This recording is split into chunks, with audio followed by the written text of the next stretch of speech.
Hey everybody, this is Matt Minich from Cincy Jungle, back talking about the Ravens offense a little bit more. And I've talked about formations, I've talked about motions. We're going to get into a little bit of both here in this video. Now, I touched on the backs and the importance of the alignment of the back. For instance, the Ravens are known for the pistol formation, they're known for running the ball. But that is really the heavy indicator that they're going to run the ball. All right, so the pistol, where the running back is directly behind the quarterback, it's a high likelihood they're going to run the ball in those situations. Now, pretend this guy's not here. All right, let's take this guy and put him out here at receiver. Then we've just got a back offset side by side. It's just a regular shotgun. It's not a pistol, it's a shotgun. Now, in those situations, they're more likely to pass the ball, actually. So, why is that? It's the same reason why teams like to run the ball from under center. If he's directly behind the quarterback, you can get a real downhill running game, right? So it helps you establish that real downhill running game. Whereas if he's back here, it's kind of hard for him to pass protect. So in passing situations, they like to have him side by side. Now, side by side, he can also kind of run the wide zone plays, things along those lines, toss plays, stuff like that. So you'll see a little bit of that as well.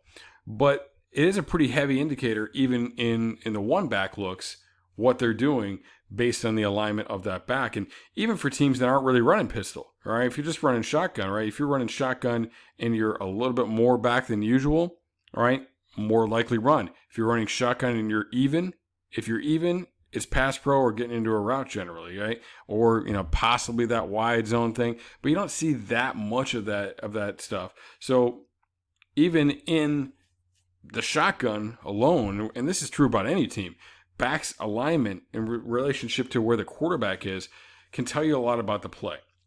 Now, these things, the run pass indicator of pistol versus gun, it's even greater for the Ravens when they're in a two back look. All right. They really like to run it when they're in pistol, but with another offset back, they really like to run the ball. All right. Makes sense. Now they got that guy, they got the extra blocker in the backfield. So that in that case is right. It's not going to be a true running back. It's going to be a fullback, which their fullback is really a defensive lineman, or a lot of times it's going to be a tight end. All right. They move those guys a lot around. They do a lot of different things with their tight ends. This is a weak backfield. All right. The back is offset weak. He's offset away from the strength of the formation. Right. And when they are running the ball with relationship to where the fullback is, all right, when they like to run away from the back, all right, they run away from the back, it tends to be more with the zone running game. Whereas running towards that extra back, it's the down, all right, or the gap scheme. So we're going to see here, they run to the strength. They run away from that fullback, and it's a wide zone play. Now here, they're offset to the strength, all right? This is an unbalanced look, all right? So you've actually got the tight end back here lined up in the traditional left tackle position, and it's tackle over. So you've got this heavy surface here. It's another indicator that they're going to run the ball in this direction, right? They got that big surface, all right? Even if that was a tight end, more of an indicator that they like to run the ball in that direction. And they're going to run the ball to that side, okay? So when they're running the ball to the fullback, it tends to be the down scheme stuff. This is going to be a power look. So if you watch,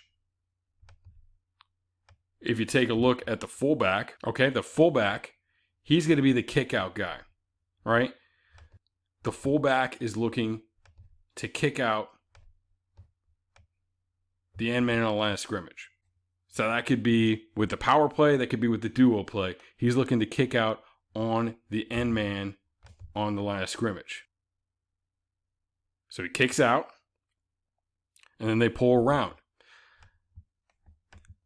Now, it's kind of ironic when you look at this formation.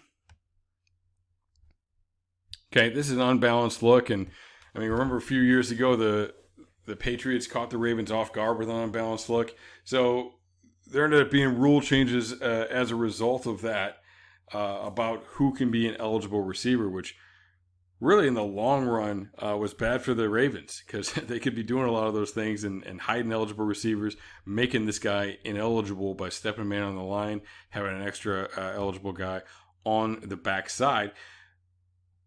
But, really taking that a step further, those of you that are familiar with the flex bone triple option offense, I'm calling this Rio Twins, and it's just kind of for lack of a better name because it's an unbalanced Twins look.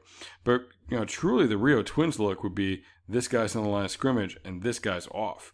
So you could do 3 back stuff with 2 receivers on line of scrimmage here. One of them is going to be ineligible. And that just creates a lot of different things for you offensively, right? They've got to put more people out here. So there's an opportunity to open up some gaps when you're looking at doing some of the 3 back stuff. So when I say the 3 back stuff, this is what I'm talking about. All right. They've got Lamar back here. They've got a pistol, and it's not just strong or weak. They've got 2 guys back there. All right. So again, now you've got a lead blocker. You've got a backside blocker. You can do all sorts of things with these guys. Having these guys in this position allows you, to move them around in various ways and gives you a lot of different openings with a truly balanced formation. Being able to have an eligible receiver out here would force them to put another guy out there. All right. And he's truly not an eligible receiver. But being able to put another body out here, okay, they're going to have to match up with that. They can't do that, though. All right. You see that all the time with these types of option offenses in college, and you see it with the spread offenses in college. Absolutely. But you can't do it in the NFL because of those rules that, really come back to that game with the Patriots against the Ravens. Now, back to the 2-back stuff. All of these things I'm talking about, they're actually bigger tendencies when you motion, all right? So we're going to see right here, this is just this is a pistol look with 4 split out receivers, all right? I'm calling this guy a slot, all right, because they've been sending that guy in motion and personnel-wise who it is, but you got twins over here, you got a slot and split out receiver over here. What do? They motion him back, and put him in the backfield, all right? And then we get the wide zone, right? So, where's the ball going in relationship to that fullback? Going away, all right? And we're getting that outside zone play. They like to run that outside zone play away. Now, in this look, we've got a tight end lined up as a slot, all right, off the ball, right off of the offensive tackle. He's going to shift into a weak backfield set, all right? So now we have weak pistol. They're going to run the ball away from that back. And it's a zone read. They like to have that fullback away from the zone read action because that's the side that the quarterback is going to go to. Right? So the quarterback's going to end up over here at the left. And really kind of to time up the mesh and everything, but be able to get him out in front of the quarterback. They like to have him away. All right, so he gets out there. He's a lead blocker for that quarterback, getting somebody out there in space. Now, you see a ton of that with the Ravens because they don't mind having the ball in Lamar's hands, right? A little bit more than most teams. They're going to try and get the ball in his hands. The Bengals really didn't do it like that, giving them an extra lead blocker when they ran the zone read, at least last year. So that is something that's a little bit different for them, and you can understand why when you've got a guy like Lamar. We're going to give you another example here. Now, in this case, we've got a guy lined up out wider, as more of a true wide receiver alignment, and he's going to come in motion and shift into the backfield. Once again, they're going to run away. It's going to be the outside zone on the run action away. Now we're going to come back to the 3-back looks, and this is an example of how they motion to get to it. They're often motioning to get to things. All right, but you got a wing, you got a twin receiver, all right, but they both come into the backfield. And again, really, these are fullback tight end bodies. They come into the backfield, and now they've got that full backfield set. And generally, in this formation, they're going to have that full backfield set. They're going to have either 2 receivers or often a tight end and 1 extended receiver. So out of this, they run some outside zone. They run a little bit of power, all right, but they're really running a lot of zone read out of this look. Now, we talked about how the Ravens like to put a guy out in front of Lamar on the zone read. Okay. And that's going to be no different here, but they've also got an extra body. So they've got a guy that can lead up the hole on this really more kind of veer style of read, where it's on the same side. So as you expect, when you've got extra backs, you got the 2 backs, you get the 3 backs. It is very heavy run in those situations. And like we talked about before, these motions are big indicators as well. So back sets, motions, huge indicators. Everything's a puzzle, right? And when you look at a formation, you look at tendencies overall. Look at down and distance. You look at personnel tendencies, right? You've already kind of got that. And as a coach, as a defensive coordinator, as a linebacker, as a safety, the guys who are reading this stuff, like, you want to be aware of the situation, right, and what's likely. But all those things start to add up. Okay, down and distance. You have a good idea. You have an idea of what they're doing down and distance wise, right?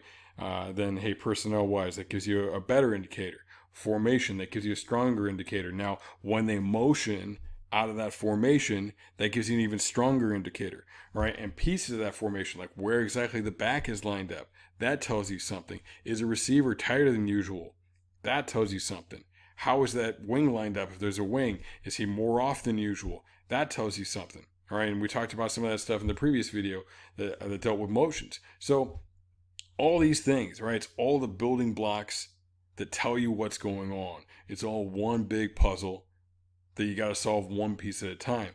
And that's why you need smart players. All right, you need good coaches. You need smart players, people who can recognize, diagnose these things, put all the pieces together. All right, and react and fly around on the field.